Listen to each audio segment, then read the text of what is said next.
இந்த one way clutch கைட்டுறதுக்கு இந்த மேக்னெட்டை போட்டு என்னென்னமோ பண்ணுறாங்க ஆனால் வரல. இதுக்கு எவ்வளோ தூரம் ஓட்டிருப்பீங்க?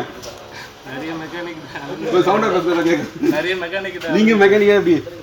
நான் இது சின்னதாக கொஞ்சமாக பண்ண தெரியும். ஓகே ஓகேங்களா. இருந்தாலும் நிறைய இடத்துல அலைஞ்சிட்டேன், முடியல.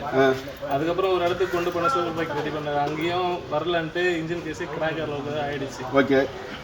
அதுக்கப்புறம் தான் அவங்க அண்ணனோட வீடியோ பார்த்தேன். ஓகே. அது கரெக்டான புல்லர் போட்டு ப்ராப்பரான புல்லர் போட்டு எடுக்கிற மாதிரி இந்த பட்சத்தில் மட்டும்தான் எடுக்கவே முடியும்னு தெரிஞ்சுக்கிட்டு தான் உங்கள் வீடியோ பார்த்தேன். அதுக்கப்புறம் உங்ககிட்ட ஒரு நாள் அப்பாயின்மெண்ட் கேட்டு இந்த டைம் வர முடியுமான்னு சொன்னால் வந்துருங்க வந்துட்டேன். ஓகே. வந்துட்டு இங்கேயும் வந்துருமா ஒரு பத்திரத்துலேயே இருந்தேன். கைட்டு ஒன்று எனக்கு சந்தோஷம். ஹாப்பியா? ஸோ இங்கே காசு ஈஸியாக சம்பாதிச்சிடலாம். மனுஷனோட நம்பிக்கை சம்பாதிச்சா ரொம்ப கஷ்டம். ஏன்னா அவ்வளோ தூரம் தேடி வந்தாங்க, அந்த ப்ராப்ளம் சால்வ் ஆயிடுச்சு. ஸோ அதுக்கு புல்லர் வந்து என்கிட்ட தான் இல்லை. இனிமேல் எல்லா மெக்கானிக் ஷெட் இருந்தால் கொஞ்சம் நல்லா இருக்கும். ஏன்னா 110 கிலோமீட்டர் தாண்டி வரணும்னு அவசியம் கிடையாது.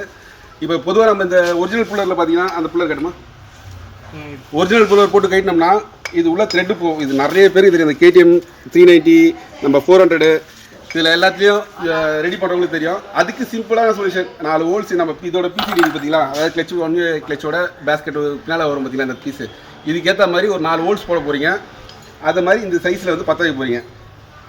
இப்போ இந்த போல்ட்டை வந்து 72 mm லென்த்து உள்ள போல்ட்டை இது உள்ள இன்செர்ட் பண்ணிட்டீங்கன்னா 4 போல்ட்டும் டைட் ஆகிடும். ஸோ இந்த போல்ட்டை போட்டு புல்லர் போட்டு டைட் பண்ணிங்கனாவே வெளில வந்துடும். ஸோ இதுக்கு மேலே பெரிய கஷ்டம்லாம் பண்ண தேவையில்ல. ஏன்னா இவர் கிட்டத்தட்ட ஒரு 7-8 மெக்கானிக் ஷெட் ஏரியா இருக்காரு, அங்கேயும் சொல்யூஷன் கிடைக்கல. ஸோ இங்கே சொல்யூஷன் கிடச்சிதுன்னா ப்ராப்பரான புல்லரு. ஸோ ஈஸி இது மாதிரி பண்ணுறது. இது மாதிரி பண்ணால் கொஞ்சம் ஈஸியாக கண்டிக்கும். Thanks to all keep supporting factory. நன்றி, வணக்கம். Smart tips.